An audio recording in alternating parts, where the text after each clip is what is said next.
This is the Horse Radio Network. This is episode 88 of Horsemanship Radio, brought to you by Omega Fields, natural omega-3 supplements for horses. Horsemanship Radio is a part of the family of the Horse Radio Network. Today we have two guys who love their horses, and they happen to find careers that allowed them to keep their horses in their lives too.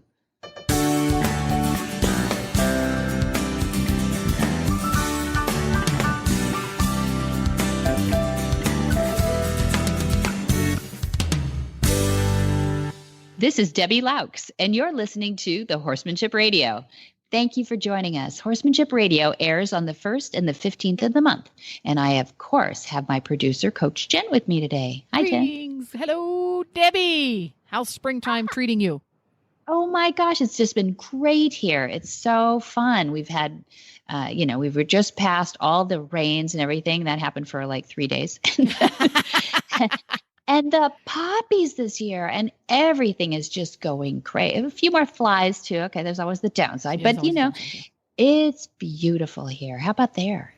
Spring has sprung, and we are moving quickly towards summer here in Ocala, Florida. Okay. Does that mean like you see more things out, like alligators or anything like that? Does bad things increase as good things do? Well, the reptilians do come out more. Over the winter, you don't see them much. But come springtime, once the temperatures get to staying above 70 at night, which happens pretty early here, you will see the snakes coming out and the alligators coming out. You actually see them? Do you oh, sure. Oh, my gosh. You bet. Really? Now, locally here in our neighborhood, you're not going to see an alligator very often just because there's no streams and ponds and the like for them to hang out in. And we're getting pretty far north for gators here in Ocala. They tend to be a little bit further south of us, but that's good. Absolutely. If you've got ponds, man-made or otherwise, you're likely to have alligators. You bet. But they don't bother me though, because they're big and they're generally pretty slow, and they really don't want to interact with you. They don't. No, they're not going to bother you unless you corner them. Do you desensitize? Who would corner? Yeah. Do you have to desensitize, or did you have to when you moved down there? Did you have to desensitize your horses to them, or as you got your horses, I guess? Well, it was interesting because when we first moved here, Beaker was an import. He was originally born way up north in, we think, Wisconsin or Michigan. And very shortly, like within a week after we moved here, I was strolling down the road on a trail ride in our neighborhood and came across a rattlesnake, a good 5 or 6 foot long. You have those too. Beaker was completely nonplussed. Could have cared less. Oh. And we have zillions of lizards here, just all over the place. Big ones, medium-sized ones. And they're all the time flitting about. And for the long time, they would startle me because you'd be walking along and they'd skitter through the underbrush and make a terrible racket. Mm-hmm. But the horses universally don't take any notice at all. Huh. Yeah. That's good. That's good. Because it sounds like, I'm thinking about that bush. It sounds a little bit like a grocery store bag to me. Yeah. Right? Why is that? Yeah. I guess it's more of a visual thing for them. I guess, but every horse is different, though. The snakes and the lizards don't seem to bother them at all. Good. Well, so how are your horses doing? The horses are all doing lovely. They've shed their winter coats, thank goodness. And they've been grinding the sand into their coats thoroughly on a daily basis. Yes. Oh, and speaking of wildlife, this is a fun one. We have lots of wildlife here in our neighborhood because it's pretty rural. And we have a red fox that lives on one side of the property. We get to see him or her a lot. I think we see the male a lot because it's pretty big. But on the other side of the property, we have a little gray fox that hangs out and lives there. And that's pretty new. And where this little gray fox lives is adjacent to Scooter's paddock. Okay. Yeah. Yes. And so does he notice it? Do you see him looking at it? We're going to say yes. Okay. It's very, very heavily wooded on the one edge of the property where his paddock is, which is where the fox is. As a matter of fact, I didn't even know that it was a fox. I just knew it was a creature until the other day, and he came out in the daylight where I spotted him. Because for months now, Scooter has just been very reactive and concerned and worried about something on that edge of his paddock. He wouldn't go over there voluntarily, and he would snort at it. And we're going, what the heck is the problem? Because there's snakes in there, and there's raccoons in there, and there's possums in there, and they've been there since day one. Yeah. So we're very confused. But it was a fox, which I guess from a pony's point of view, especially a pony, that's a genuine predator. That's pretty big. That's the real deal, right? It's a fox. Yeah. Probably not a genuine threat, but I can see why he would be concerned about a fox versus a raccoon. Probably wants to keep him in his sights. Yeah. Yes, he does. Yeah. He will not take his eyes off of him. Yeah. But coincidentally, kind of coinciding with this whole thing where Scooter decided that the edge of his paddock was scary, my process of you will catch me, I will not catch you. Oh, yes. That's the daily routine at our house. When I go into the paddock, they want to come in for dinner, so they want to stand at the gate and get in my way. That's not the way it works here. When I go into the paddock, I can walk wherever I want to in that paddock, and you come to me, and then I put your halter on, and we go get breakfast. And sometimes I play games with them, and I just keep walking around the paddock, and they're going, would you please stop? They're following me around. Would you please stop? But I noticed that the scarier this fox got, the more clingy Scooter got. Because it was hard to get him to make that connection to stay with me, because he's a very independent little cuss. Yeah. But since there was something scary, he's decided that it's not scary with me. It's safe to be with me. You're his own personal predator who's protecting him. Yes, as long as I'm there, the fox can't get him from his point of view. And he sticks to me like Velcro. I can walk to the scary side of the paddock. I can walk right to where the fox is, and he is right there on my shoulder with his little nose. Oh, sweet. It's really kind of sweet, cool. Scared little horse. But it was so cool. And this whatever is it takes. Whatever it takes. And Jamie always says it amps up the fun when you use these guys. And it's so cool because when we got Scooter, when something was terrifying, that was it. He didn't run away from it, but he certainly was not going to follow you. You were not to be trusted because you were part of the scary. Yeah. And you might be. Yeah. And there's kind of there's been a shift in his outlook on who I am as a human. Leadership. Yeah. Leadership. That is, leadership is so important with horses. I think it's what they lean on. It's something in the DNA that they're looking for that leadership, isn't it? Everybody who knows a herd knows that there's a pecking order and knows that they're looking for that leadership. It's not a negative thing at all. It's not like, gosh, we got to build up their self-esteem or something. Because what we perceive as leadership is frequently something that's a little bit askew in that we look at it as your boss at work. Or something like that. It's something you have to pay attention to because it's the leader. Versus in the horses world, it's because you want to, and it represents safety and success and security. Very good. Yeah, very good. Survival. Yeah, really. It's instinctual that way. So cool. So that must feel pretty good, even if it's manufactured, right? It was awesome in that it kind of gave him an excuse to go, well, maybe I will buy into this because I'm really not as good at the whole getting my horse to join up with me as I should be. I only have really limited skills, but I try. So that just played into my wheelhouse. And because at first I wanted to avoid it. I said, well, I won't walk towards that part of the paddock because I want you to be with me. Yeah. And I said, well, wait a minute. That's not the way it's supposed to work. Exactly. So a little bit at a time it took about 2 weeks, a little bit at a time, I would walk out because he has to come to me and get caught. And at first, he wouldn't come to me to get caught unless I faced him, because that's what he'd learned early on. That's what you do when you get caught. And then he pretty soon learned that I can just turn my shoulder and get to the 45, and he'd come up and just touch me in the shoulder and say, I'm ready to go. Better. And yeah, that's good. Once he established that after a couple of days, he would get his nose to me, and I could just turn away again, and I could stop and start now, whereas before I couldn't. Now I can just stop. And I can turn and just give him one quick rub on his neck because that's what he wants. One quick, all you get. And walk off again. He comes along, turn around, walk back, quick rub on the neck, walk back. It's just so cool. It's so cool. Yeah, I'm thinking everybody's listening to this thinking, where do I get my own little predator that I can put in the corner of my... Well, something I think for me the takeaway is don't think of that sort of thing as a negative part of your training. Think of it as an opportunity. Absolutely. Dad calls it distractibility. And I always like that because it could be distractibility. It could be anything that distracts them. It doesn't really matter what it is, but anything that makes them either focus on the wrong thing where you get to say, no, that's a bad choice, and you get to say, well, either send away or whatever, but they know that something changed. But most often he uses distractibility to come to the horse at a time when he maybe didn't want his feet picked up or something. But if he suddenly hears something in the background and he gets distracted for a second, you might be able to pick that foot up really fast, put it down and go, oh, wasn't that great? Look at that. Look what we just did there. Yes, you're right. It's fun to see them go like, oh, that wasn't so bad. I didn't die on that or anything. And he really uses that to his advantage to be able to, do a little desensitizing, I guess you'd call it, or something like that, where he can get away with something really quickly. Just, it's got to be a moment.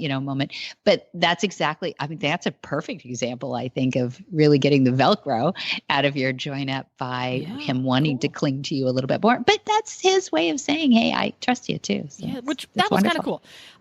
Now, when someone goes over to the Equus Online University and goes to the search button on all the great videos you've got over there, what words might they type in there to find lessons that might apply to horses that are distracted or spooky and things like that? Yeah.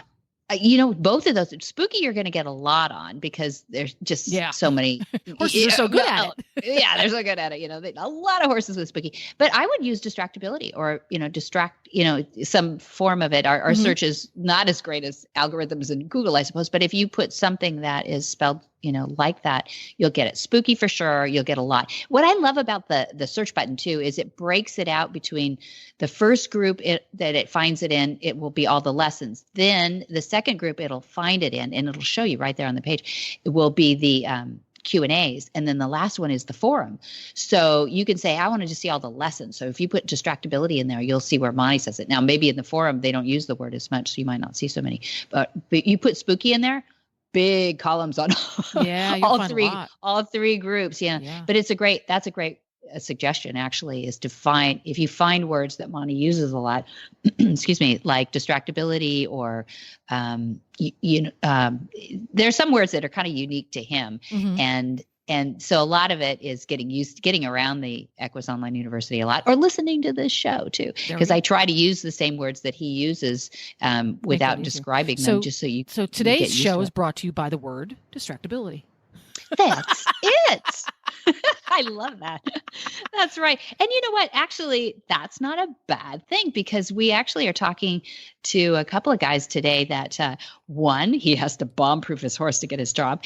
And the other is a guy that doesn't have any adrenaline in his body. He's an equine dentist, and he's figured out how to do this thing without sedation. Pretty cool. And he's not distracted at all. No, he goes right for it. We're going to go right for it. Well, we're going to have a chat with the very interesting and fascinating Dr. Jeff Tucker, and we're going to do that right after this from Omega Fields.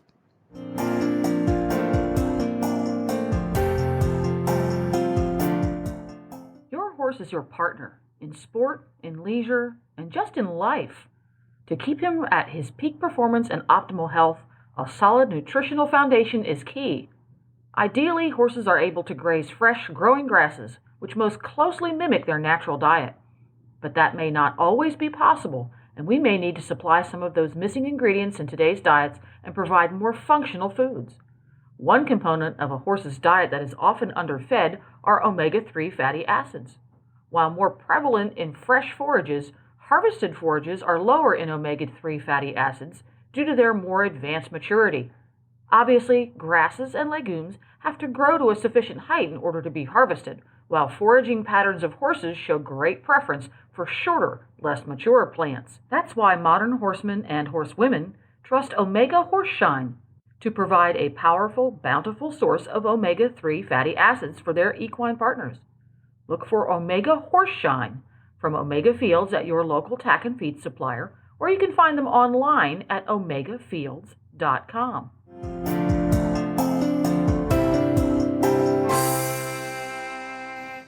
Dr. Jeff Tucker of the Equine Practice in Florida calls what he does equine dentistry without drama.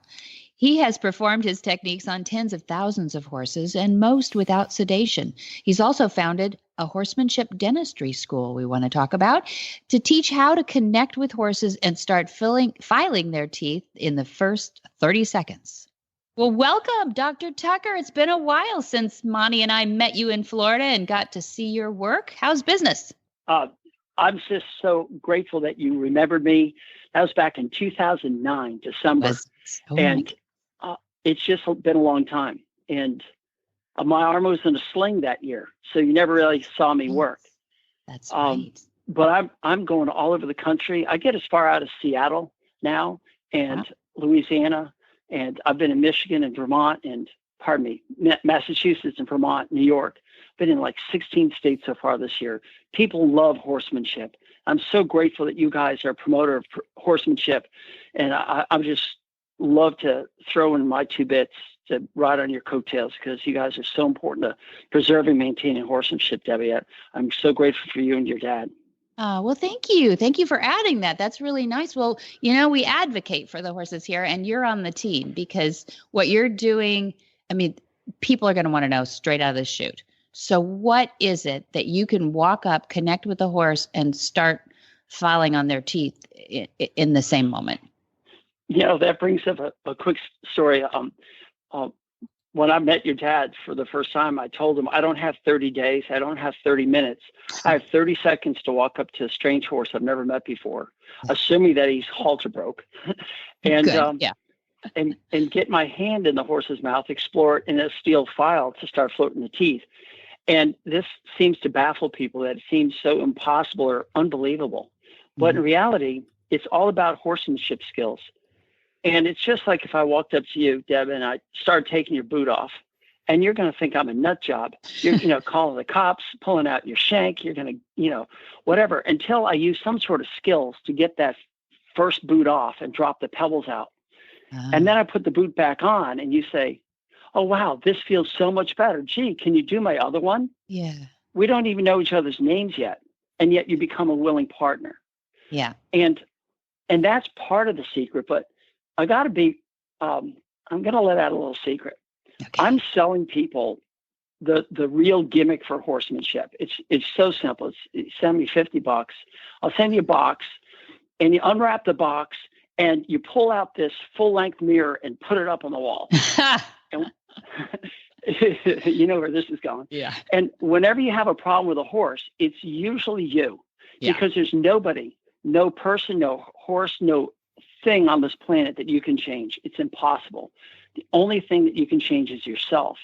And what Melissa and I have learned to do is to change ourselves, to know where our energy levels are, to drop our energy levels to zero, never reward bad behavior, never escalate anything, and we keep it down. And these horses that are frightened or worried or I hate a man, I hate a vet, or whatever else, we try to get into now. And Robin Williams, the great actor who took his life, had a movie in RV. Yeah, he had this movie called RV, and he's rapping, and there's nobody better rapping as a comedian than him. And in the middle of the rap, he sticks his hand up, palm out to this guy, and he says, talk to the hand. And we've heard this a million times, talk to the hand. That just means, if you got a story to tell, go ahead and tell it to me, talk to my hand. But in the next instant, he flips his hand over so his palm is facing him. And he says, call waiting. and that's the secret. That's great. I see. Talk to the hand, call waiting. I really know that you have a story. I know you hate men. I know you hate vets. I know, whatever. Yeah. But I'm not that man.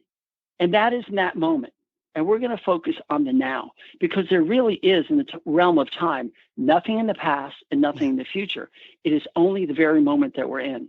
And if people could get in the moment, the horses fall into this and just love the fact that someone's actually paying attention, listening, and communicating. And that's it. That's the whole nutshell right there, Debbie. Well, that's good. It's deep. It is what we always know about horses, that they live in the moment. And so it's consistent. Tell me about, I don't reward bad behavior. It's the biggest faux pas or mistake people make all the time with their children, with their spouses, with the guy at the 7-Eleven, everywhere. They will take something that's going on And they will immediately say, it's okay, it's all right, it's all right, it's okay, it's all right. And you can feel the energy in the room rise as they say this. And it's so funny because I'm now old and crotchety. So I can say to these people, hey, stop rewarding bad behavior. And they look at me like, what are you saying? I say, you're nagging.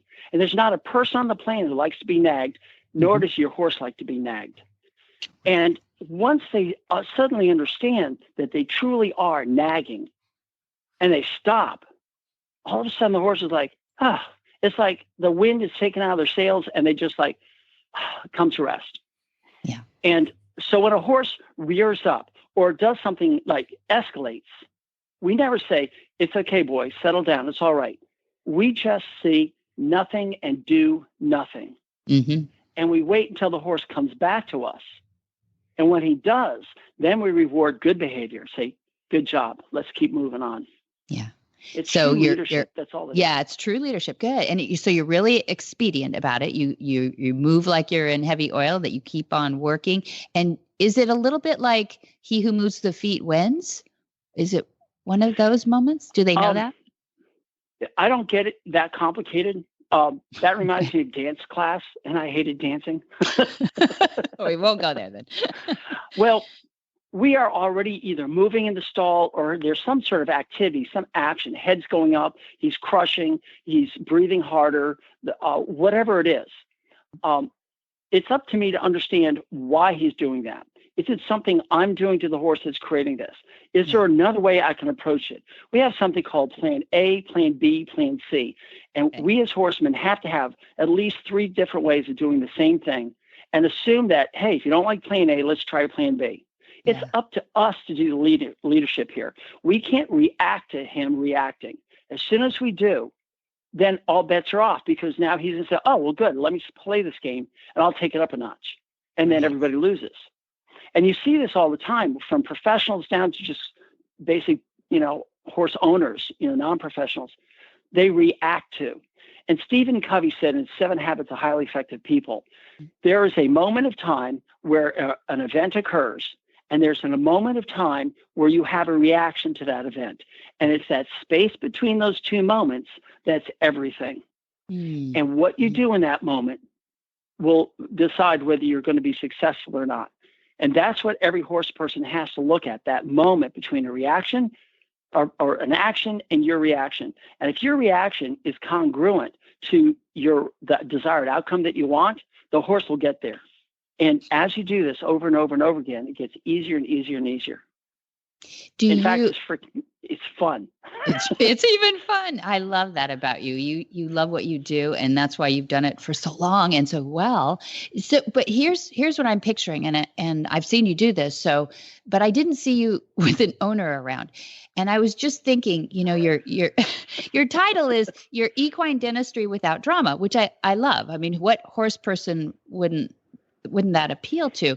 Because we don't want our horses all upset, and we don't want to be upset. And it's kind of an upsetting looking thing to see your horse all sedated in a speculum up there. And what a traditional equine dentistry moment looks like. But how do you keep the drama out of the owners? Is that an inside secret? I don't know. It's not so much an inside secret. This is something that takes skill. And if anybody's listening to this is not something you learn overnight. Okay. And as people may or may not know, I'm over 65,000 horses I've worked on. So there's this repertoire. You play the song over and over again, you get pretty good at it. Mm-hmm. Well, when I start to connect with a horse, I'm also connecting with the person, if that person is there. And it just happened a couple of days ago. This woman I met for the very first time with a horse for the very first time. And she is 6'2", which is a tall for a woman. So we're looking at each other eye to eye. And she's telling me all the problems with the horse. He's head shy. He doesn't like men. He comes from a bad background. She starts listening to all this thing. And my Robin Williams hand comes up and says, talk to the hand. In the meantime, the horse and I are connecting silently. My back's turned to the horse, and the horse comes up, lightly touches my back of my arm with his nose. And I knew that we were connected just like that.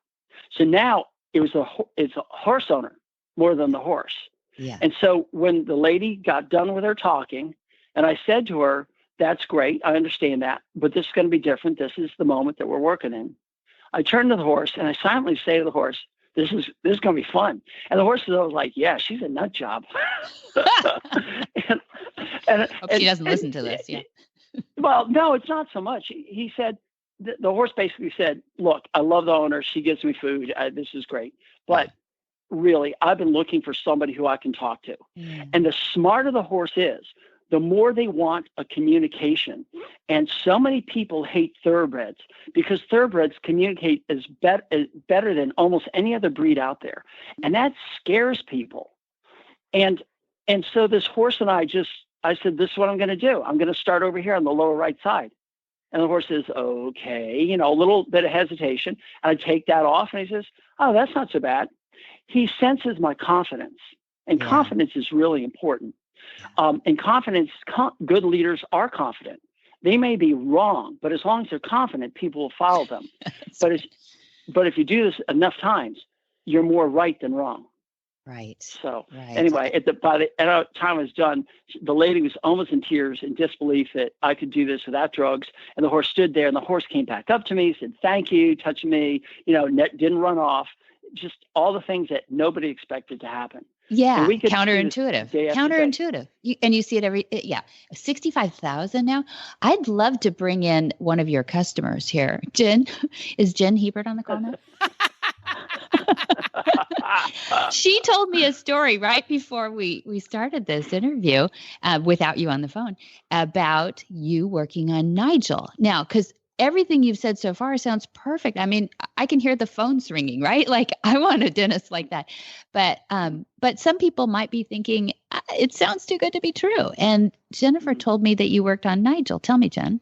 Well, when the first time you worked on Nigel, not this last time you were out, but the first time, you had never met Nigel before. I had never had Nigel's teeth done before, so didn't have any idea what was going to happen. But you discovered in short order that Nigel still had his wolf teeth at the age of 9. Thought, that's probably not a good idea. They should probably come out. And you were working on his mouth and checking things and doing what you do. And he said, okay, we're going to take those out. And you got your little tool out that you take those out with. And you stuck your hand in there and you put your little pliers to it and went pink and took them out.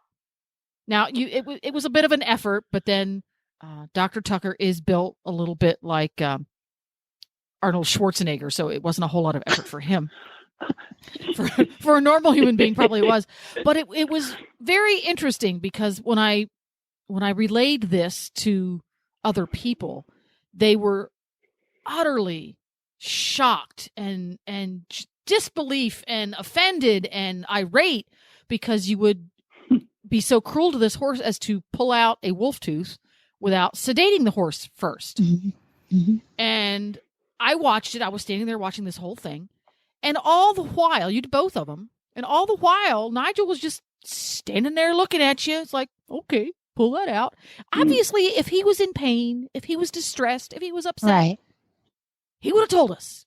There was no chain on a lead rope. There was no twitch. There was no nothing. It's literally a halter and a lead rope. Yeah. Standing in a stall.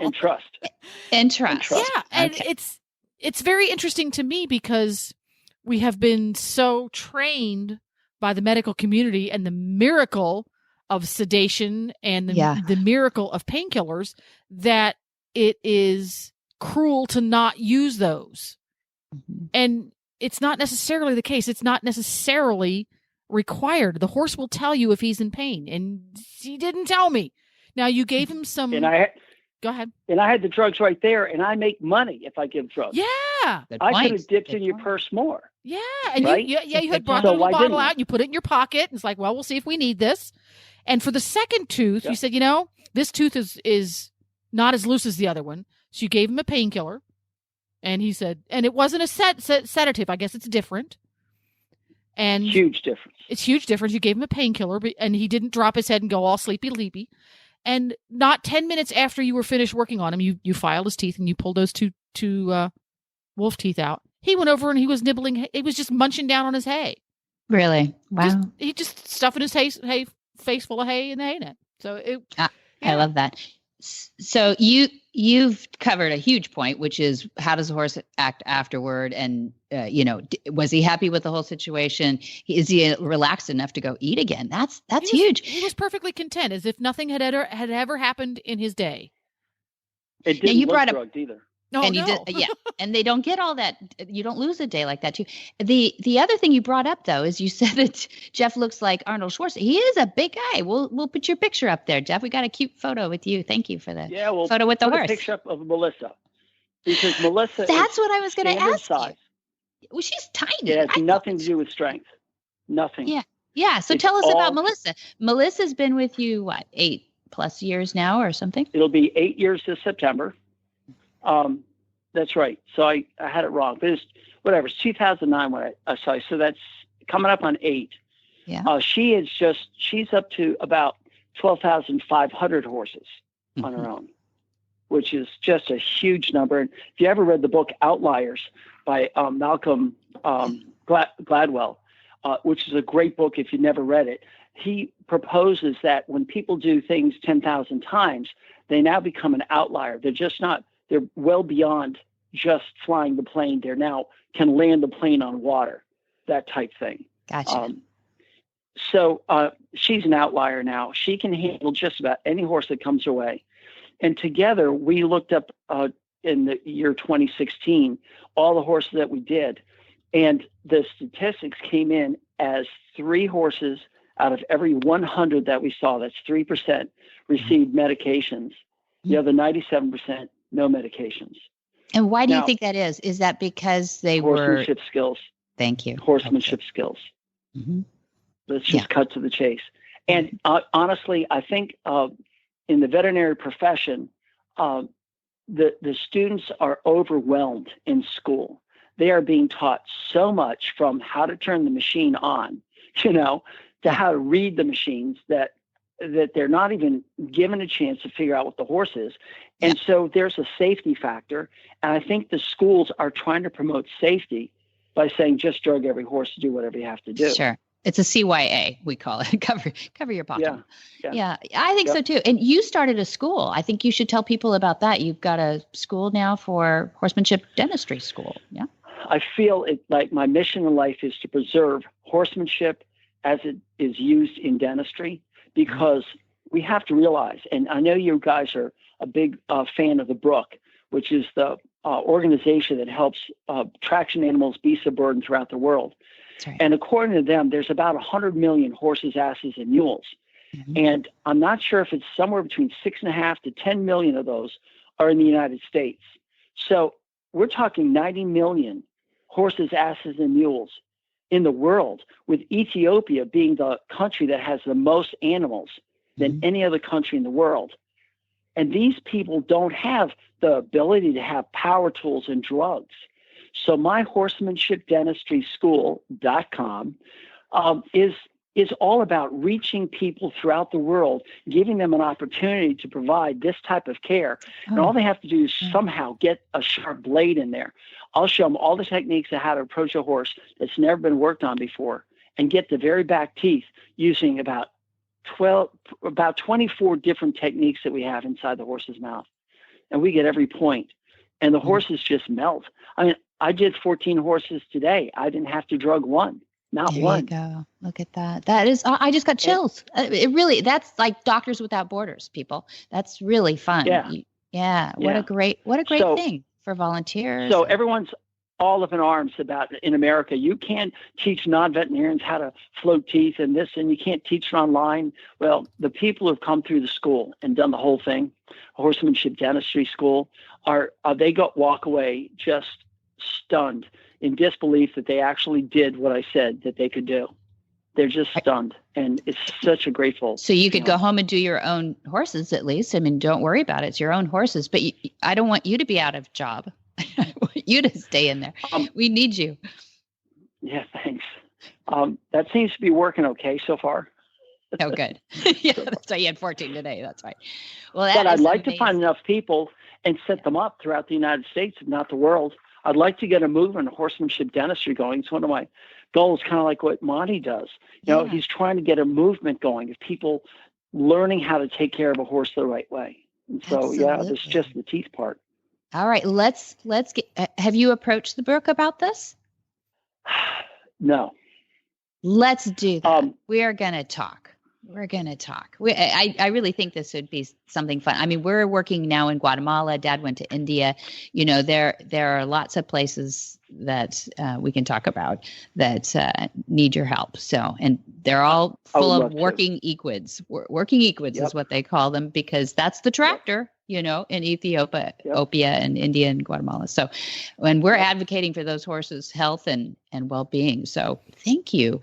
Thank you, Dr. Tucker. I want to have you back. We want to talk about, my gosh, we didn't even touch nutrition and some of these other things that you're passionate about too. Oh, my gosh. Do you want, the number one problem in horses, and I know that the grain companies don't like to hear this, but hindgut ulcers. Yes. Hindgut ulcers. And we have cured everything from horses afraid to go on trailers, horses that are bucking when they start to canter, horses that are non-sweaters. Which big thing down here. Mm-hmm.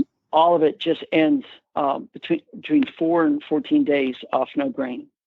And they just calm right down. It's just amazing. I want to talk to you about that too. So we have to have you back. But I do appreciate you cutting out some time in your swift day from birthing zebus and working on teeth, some of the things we talked about. Life is never dull. Someday Dr. Tucker's going to be a TV show. I think so. There's a great doc over in the UK that I think you would rival over here. I think that there's a lot of people out there like-minded, and I think we just have to get a solid voice out there, and that's why I'm so appreciative of what you're doing, both of you. Just helping out and getting the word out. So it's a lot of fun. It's a lot of fun, a lot of hard work, but it's a lot of fun. So, all right. Well, thank you for joining us today on Horsemanship Radio, Dr. Tucker. You're welcome. Thank you. Hi, I'm Monty Roberts, and I'm dedicated to training horses without pain.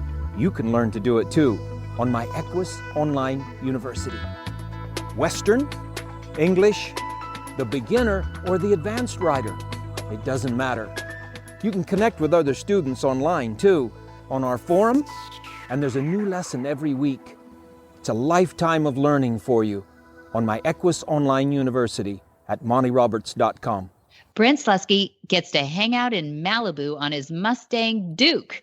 Yep, he volunteers as a posse rider for the Los Angeles County Sheriff's Department assigned to the Lost Hills or Malibu area. His day job is as a clinical technology manager at Kaiser Permanente, responsible for all the medical equipment in 2 hospitals and 29 clinics. For 24 years, he's been doing that. But he says that's what pays the bills and allows him the pleasure of horses. He and his equine partner have made it all the way to fully qualified and deployable law enforcement posse riders, something that's only achieved by 1% of all the horses in the country. Well, welcome, Brent. Thank you for joining us. I love that there's a posse for Malibu, California, but the obvious question is, why is there a posse for Malibu? What do you have to protect? Well, there's actually in the Los Angeles County Sheriff's Department, there are actually 7 stations that have posses. Currently, there's 83 civilians within those posses, but we're basically eyes and ears for the badged officers. We'll be sent and deployed into areas that the community might request a little extra coverage where they've seen some activities that makes them uncomfortable. We will always do patrols on holidays on the beaches because that's a big problem. We do parades. We will do fireworks shows. We will do concerts that they have in certain parks. We'll do football games, pretty much anything that the community asks for, or if the station sees a need for us to be out there, because we do provide eyes and ears for the badged officers. That's it. So you get requests from the Los Angeles County Sheriff's Department then to say, hey, there's something going on here or there, and we need your help. Is that right? From them or the community, yes. Or the community. So somebody in the community could say, hey, there's been some weird people driving up and down our road or something, and you get to patrol that area. Is that right? Yeah, something along those lines. Recently out in Hidden Hills here in Southern California, there was a lot of a rash of burglaries, so we were asked to patrol in that community just to be a presence. you're mounted, you're in a uniform, you've got the radio, you look like we're law enforcement, and it provides a great service. It keeps people in line. I love that. I love that. I think people would love that. I bet there's a lot of people who don't even know that exists. Are there, you said there's 84, but are there a lot of posses around in California? I don't know about nationally, but in California, are there? I'm not sure of the other sheriff stations throughout the state. I do know that Los Angeles Police Department is developing what they call a community cavalry, which is doing basically the same thing under the auspices of the LAPD, but that's just beginning. The posse from the sheriff station started in 1852, actually. Oh my gosh! Wow. The civilian part of it didn't happen until the early 90s, but LA County Sheriff Stations, that started in 1850, and the posse started in 1852. So how does it look? I mean, I'm thinking anybody who's got a horse and they like to get out and do things, like down here in the Orange County area, we have Irvine Ranch Conservancy, and they want people to mount their horses, and they've trained them a little bit, but they want them to walk the properties and kind of check and see all these acres and acres and acres of wild land that maybe something's going wrong on, So how would somebody get started with the posse? Is first education? That's why I wanted to have you on, is so we tell everybody about you. But is that the first step, is that people don't even know that much about you? Or is it because it's so hard to get in? No, it's actually probably more a lack of knowledge. We try to get ourselves exposed to the public as much as possible, but that doesn't seem to be the best avenue for us. So we use the flyers, and we advertise on Facebook and things like that. It's to get people interested. It is a rather long process to get into the posse with the Sheriff's Department, because we are representing the Los Angeles County Sheriff's Department, and B, we have to be trained fairly highly because we are deployed into the public, and the public with a 1,200-pound horse could be a disaster unless you're properly trained. Good point. Yeah, that's true. But now let's get to you personally. You've been more than 5 years, I think you said, at this, at being a posse team. In the posse, yes. Yeah, in the posse, and you're assistant team lead right now. So have you kind of worked up your way in the ranks, or how did you get to be assistant team lead? It was time and place, and I volunteer for everything. It's pretty much if they need me for whatever, be it mounted work or ground support or something in training, I'm always available to them. It's how I give back to the community. It's nice, yeah. And I see that you've ridden with the Spirit of the West Riders for the support of the John Wayne Cancer Foundation. You've been in the Rose Parade. That's not everybody gets to say that. Even going to the Rose Parade is a pretty cool thing, but riding a horse in it. And you've been representative for the National Day of the Cowboy, and you volunteer for Chuck Wagon Trailers. What I'm seeing is a really good horse in your repertoire. Am I right? Yeah, I've been very blessed with my horse, my partner. Yeah, tell us about Duke. Tell us about Duke. Well, oddly enough, it was my wife. When I met her, she'd been around horses since she was 13 in the Girl Scouts back in Long Island, New York, of all places. So she was around them a lot. I met her. She had a horse, and I had already always appreciated horses and their grace and their power, but I didn't know anything about them. Started dating her, and then she got me a book from Monty Roberts, oddly enough, The Man Who Whispers and Listens to Horses. And I read that quick read, 2 nights, and I was hooked. I said, really? I need to do this. And I didn't even have a horse. I said, I have to do this. So I actually tried the join-up method from Monty on an Appaloosa, of all horses, at the ranch where my wife had her horse, and I was successful. And it was the most incredible thing to experience. Tell us about that. That's one of those things where the hair goes up on the back of your neck. But, we don't get to hear guys talk about it very much. Tell us about that experience. You're absolutely right. The hair just did go back on my neck. It was so intense to read what Monty was teaching and his philosophy, and it just set so well in my head that I really, really wanted to try this out to the benefit of myself and to the horse. And I tried it, and I worked with the horse's name was Jojo. I kept working with him, using the techniques that Monty teaches. And one day we got to that place, and I just rounded, turned my back on him, and he came up and he muzzled me right on my shoulder, and I just about fell over. Yeah. Yeah. It was the most intense thing. I said, this is what I want to do. And then shortly after that, I was fortunate enough to get my boy Duke, who is a Mustang. His mom was a wild one in Nevada. So he's a full Mustang. And through the 12 years we've been together, we've taught each other just about everything. And now we're fully deployable with the sheriff's department, which is kind of cool. And is that a big part of the fact that you have just such a reliable horse and you're willing to be there with them? Is that a big part of the job?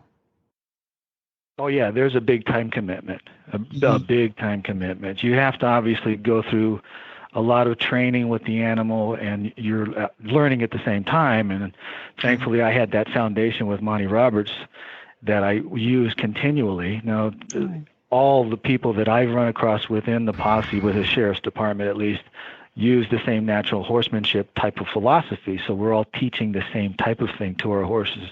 And you really do need to have that as you move forward in your learning with the sheriff's department and the testing that you go through, which is quite extensive. Is it? But if you have that good foundation and that good relationship with your horse, the rest of it comes pretty easy. Yeah, I say that after 13 years. But yeah, you made the commitment to do it too. So 13 years, you can say that with validity. So is there a good story that you have, something on the Malibu beach or something that edifies pretty much what you're talking about, a good horse? And in a situation, have you ever been in a situation where there was a crowd or something where you really had to have a good horse under you? We, not this past Christmas holiday, but the one before, when I was with the Santa Clarita Sheriff's Station, we did mall patrols up in Valencia. There's a big mall up there, and we would do it from Thanksgiving to New Year's Day. We would be out there primarily on the weekends, but we would patrol the parking lot and all that.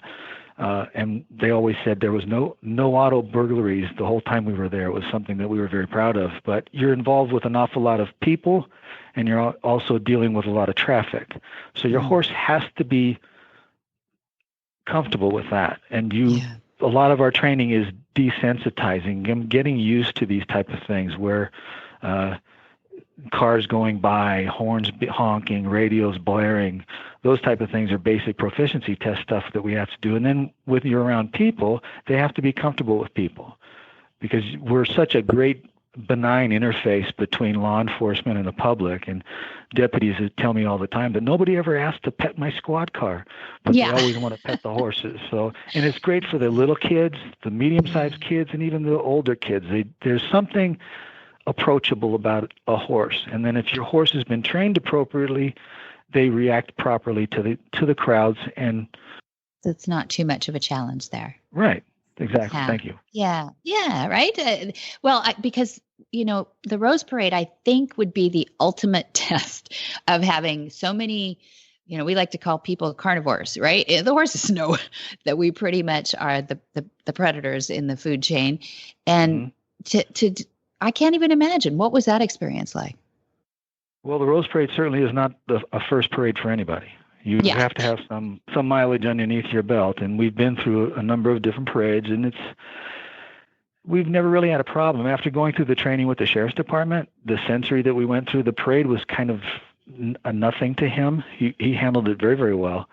When you say very, very well, now, how was he prepared? Like, do you have shoes on, no shoes on? Do you do the, do you ace a little bit or take the edge off at all? No acing. Acing is something personally, it's not a recommended thing, because it does kind of get the horse a little too relaxed. And then when they kind of come out of it, all of a sudden they're in this very highly sensory environment. If they're not prepared for that, that could be really bad. As far as shoes, in the Rose Parade, the horses are required to have shoes with borium in the shoes or borium nails for traction on the asphalt, because if it gets wet, we know that's very, very slippery.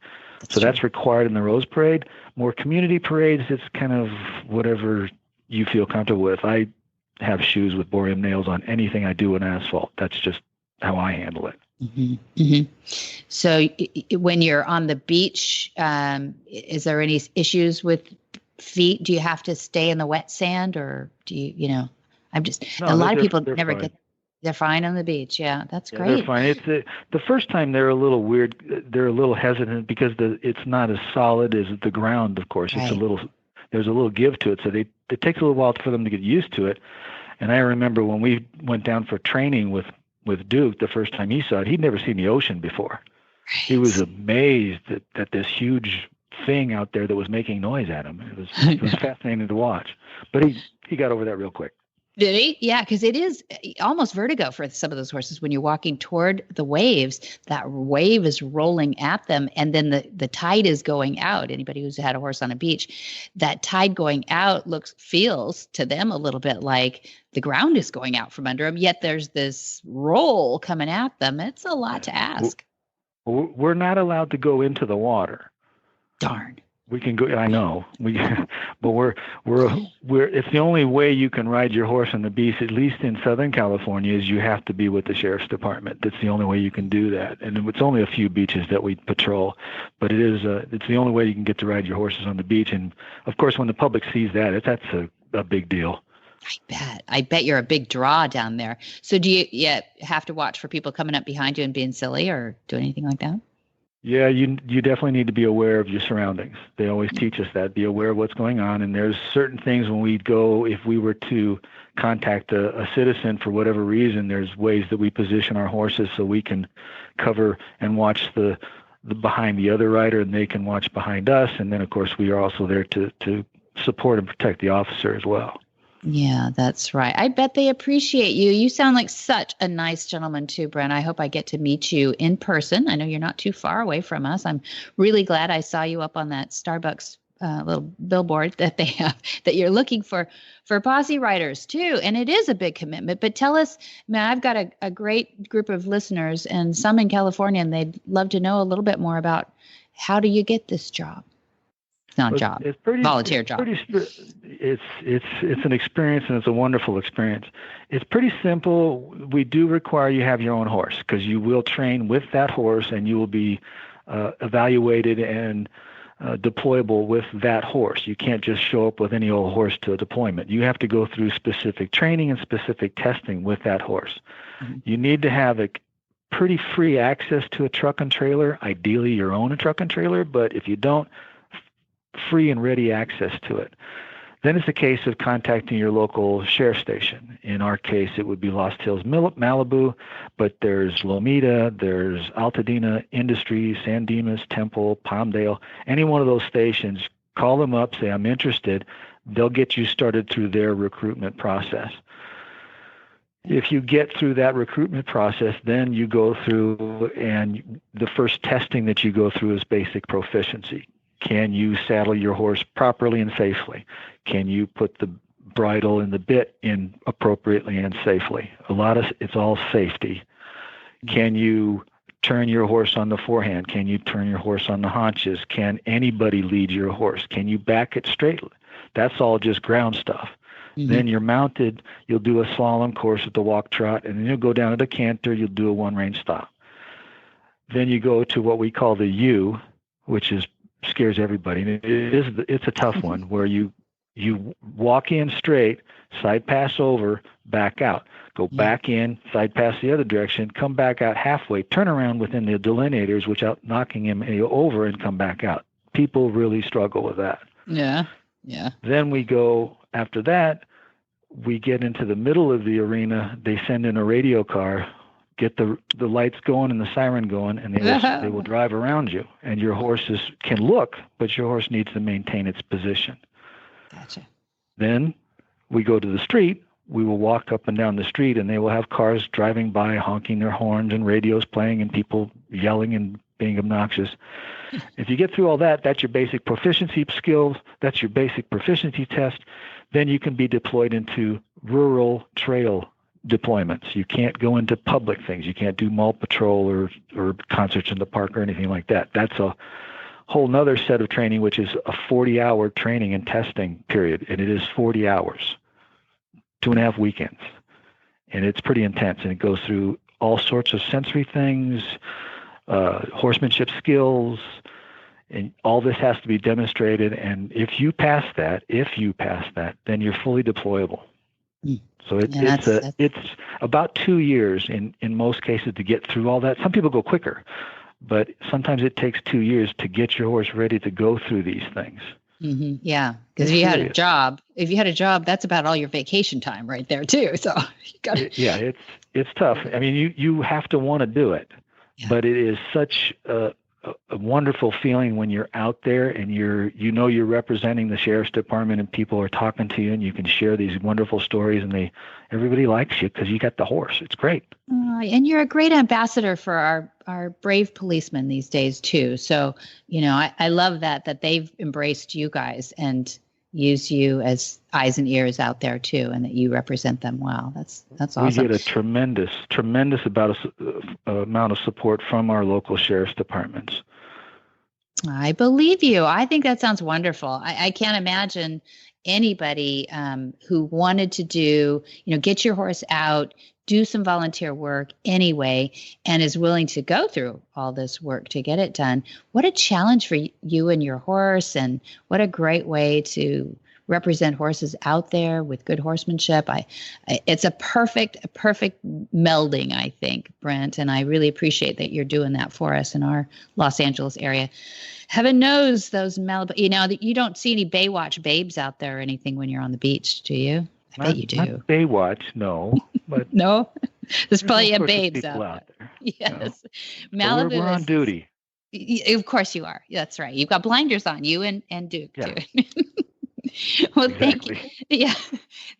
Thanks for sharing a little bit of the fun with us, and thanks for sharing how to become a posse rider for maybe a sheriff's department near you, so people can look into that. And we advocate for keeping horses in people's lives. This is the ultimate. I love it. It is really fulfilling way to give back to the community. It is quite a commitment, but the payoffs, you just can't put a price on it. It's I'm going to ride my horse anyway. This way I get to ride with purpose, and it's just such a great feeling to be out there and get that positive feedback from the public. It's great. Yeah. Whisper the language of the herd. Listen, you don't have to say a word. It's time for Jamie Jennings to fetch an email from Monty Roberts' inbox and share a morsel of Monty's wisdom in a little segment we like to call Ask Monty. Leave this world a better place than mine. The magic in the language of the herd. Dear Monty, I have an untouched horse and I am in big trouble. My question is, how do I get a halter or head collar on an untouched horse? Help! Monty's answer. I love working with these horses. We're currently building a new untouched horse facility as part of our school here on Flags Up Farms in California. We have many courses that deal with the untouched horse as part of a primary part of the lessons offered. A chute, crush, or small enclosure is very helpful when it comes to putting on the first head collar. The structure is made up of planks or metal pipe tubing with spaces between them. These spaces are large enough for an artificial arm to go through so you can stroke the horse while standing outside the chute. There should be steps on the outside so you can stand in a position where you can reach the head and neck over the top of the chute without placing yourself in danger. Once in this small enclosure, we ask the horse to accept a lot of touching and rubbing with our human hands. I also recommend the use of an artificial arm as described later in answers about one-sided horses and horses that are difficult to shoe. I rub them all over this arm, all over their body, under their belly, and down their legs.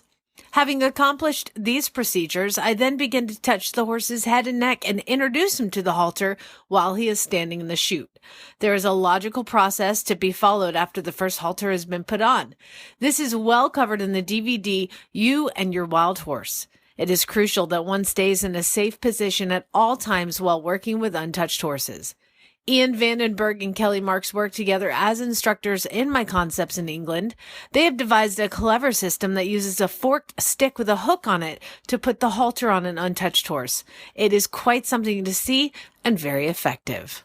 For more of these insights into good horsemanship, go to www.montyroberts.com and click on the orange banner that says Get Free Horse Tips. What in the wide, wide world of sports is going on here?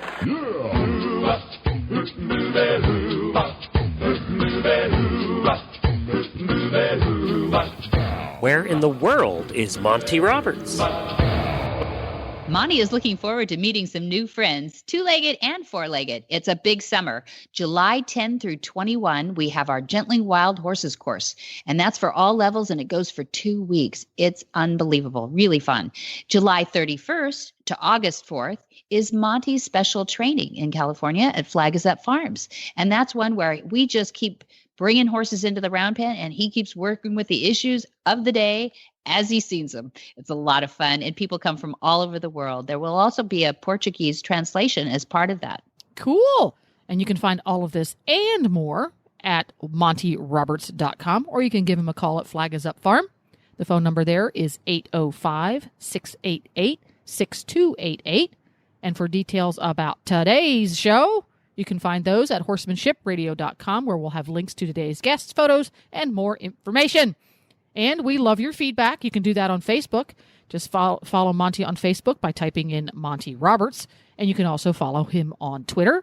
His handle on Twitter is Monty_Roberts. And get the iPhone or Android app for your phone. Don't miss any shows. Go to your app store and search Horse Radio Network. Download it today. It's quick, it's free, and it's easy. And you can also subscribe via iTunes or your favorite podcatcher. Oh, yeah, that's right. Everybody's doing it. Podcasts are everywhere now. It's really fun. Many thanks to our sponsors, Omega Fields and Monty's Equus Online University. And be sure to visit all the other great shows on the Horse Radio Network, too, at www.horseradionetwork.com. Until next time, have many happy horse hours.